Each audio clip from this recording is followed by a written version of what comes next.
Bună ziua! Astăzi pregătim chec la metru sau trenuleț, este o rețetă foarte veche și avem nevoie de 8 ouă separate, 400 de grame de făină cu praf de copt, cam 10 grame de praf de copt, 300 de grame de zahăr, cu 2 plicuri de zahăr vanilat, 80 de ml de ulei și 2 linguri de cacao. Primul pas este să facem cele 2 checuri, apoi vom face și o cremă și al treilea pas este să glazurăm. Începem cu prepararea checurilor. Am pregătit și tăvile. Tăvile sunt mari, de 30 pe 11 cm, cu adâncime de 6 cm. Și acum batem albușul, spumă, cu un praf de sare.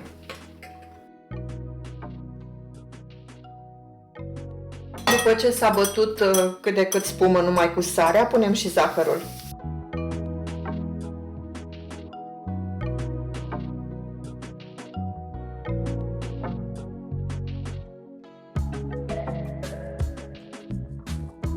După ce s-a bătut bine albușul și nu curge, îl dăm deoparte și batem gălbenușurile cu uleiul.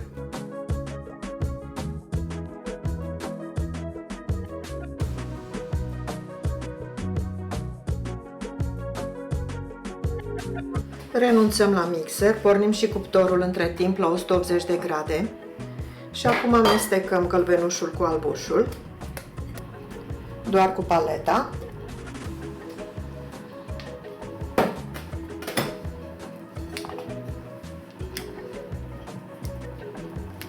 Cu mișcări largi de jos în sus și începem și punem și făina. Făina o dăm prin sită, oprim 2 linguri de făină pe care le vom pune în blatul de vanilie și 2 linguri de cacao în cel de cacao. Acum amestecăm totul.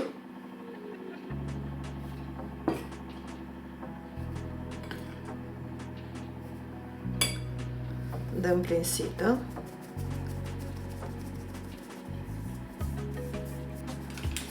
La fel și praful de copt.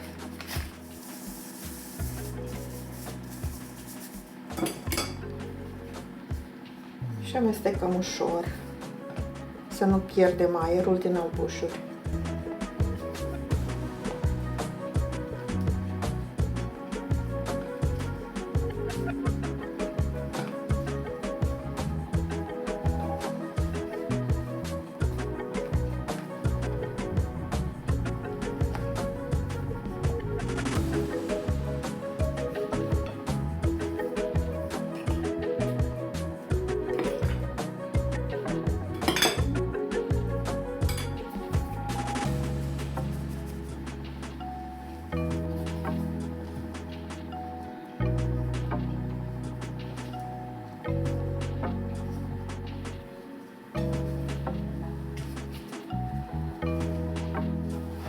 Am amestecat făina. Acum împărțim aluatul în 2 ca să putem face un chec cu vanilie și unul cu cacao. Luăm 2 castroane și punem o lingură într-un castron, o lingură într-un castron și așa o împărțim în mod egal.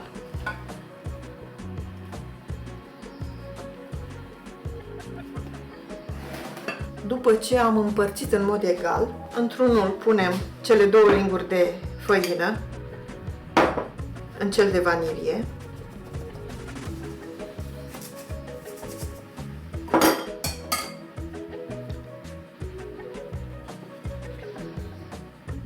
Amestecăm tot așa ușor și îl punem în tavă. Tava căptușită cu hârtie de copt. Îl răsturnăm.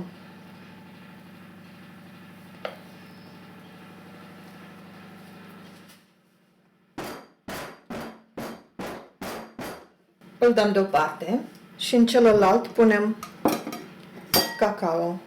2 linguri de cacao și puțin rom. O linguriță de rom. Și la fel procedăm. Amestecăm ușor de jos în sus și apoi îl punem în tavă.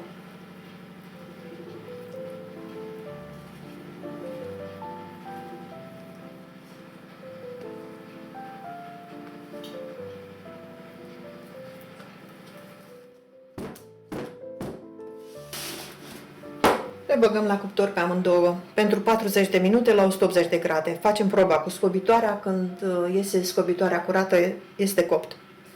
Pasul 2 este să facem crema. Avem nevoie de 1 litru de lapte, 100 de grame de ciocolată albă, 100 de grame de ciocolată neagră, 6 linguri de făină cu un praf de sare, 8 linguri de zahăr.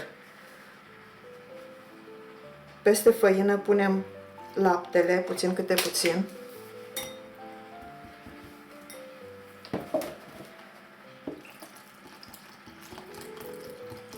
Și amestecăm cam o cană de lapte, restul l-am pus la fiert. Punem și zahărul. Amestecăm bine să nu avem cocoloașe. Și într-o cratiță care nu se lipește, punem peste lapte și amestecăm în continuu la foc mic până se îngroașă crema.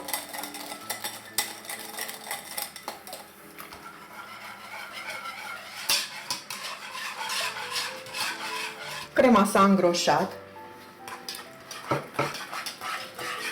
Acum punem peste ea și 100 de grame de unt.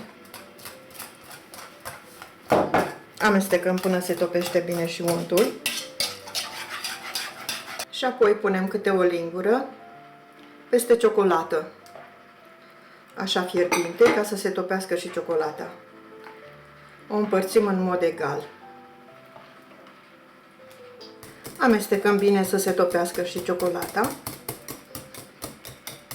Și apoi o acoperim cu folie să nu facă crustă. Folie alimentară. O amestecăm și pe cea cu ciocolată neagră.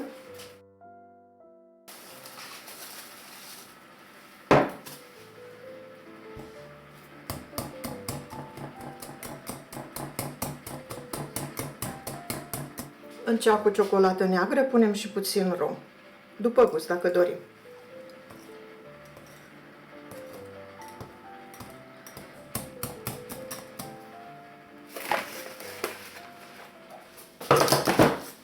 S-au copt checurile, eu le-am ținut 50 de minute, contează mult de cuptorul fiecăruia. Facem proba cu scobitoarea când este curată, cu bățul de frigăruie, că este mai mare, și când este curat, este gata. Le lăsăm să se răcească 10 minute în tavă, apoi le scoatem pe un grătar. După ce s-au răcit bine checurile, le tăiem feliuțe, cam de un deget lățime, cam 2 cm.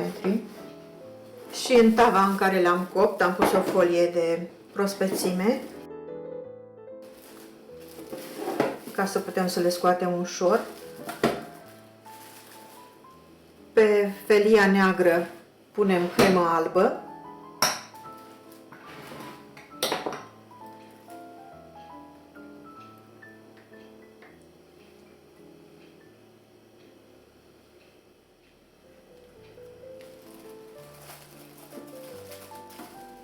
Și pe felia albă punem cremă maro, cremă de cacao.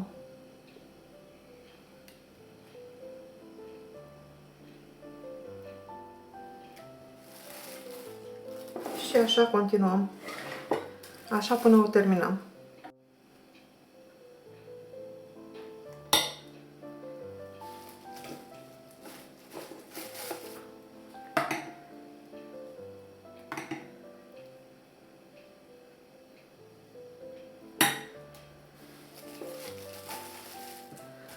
Acum o împachetăm și o dăm la rece. După ce stă la rece, o glazurăm.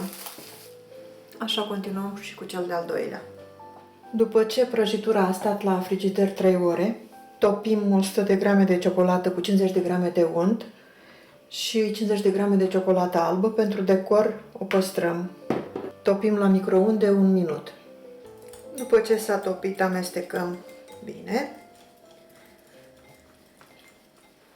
Scoatem folia și glazurăm ciocolată.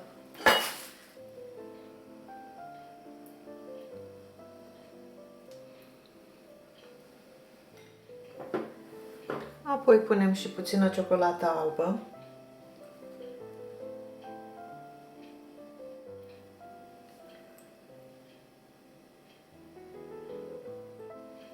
Și dăm din nou puțin la rece să se întărească și glazura. Prăjitura a stat la rece, să vedem cum arată și în interior. Așa este. O tăiem așa pe diagonală pentru că se văd mai frumos feliile.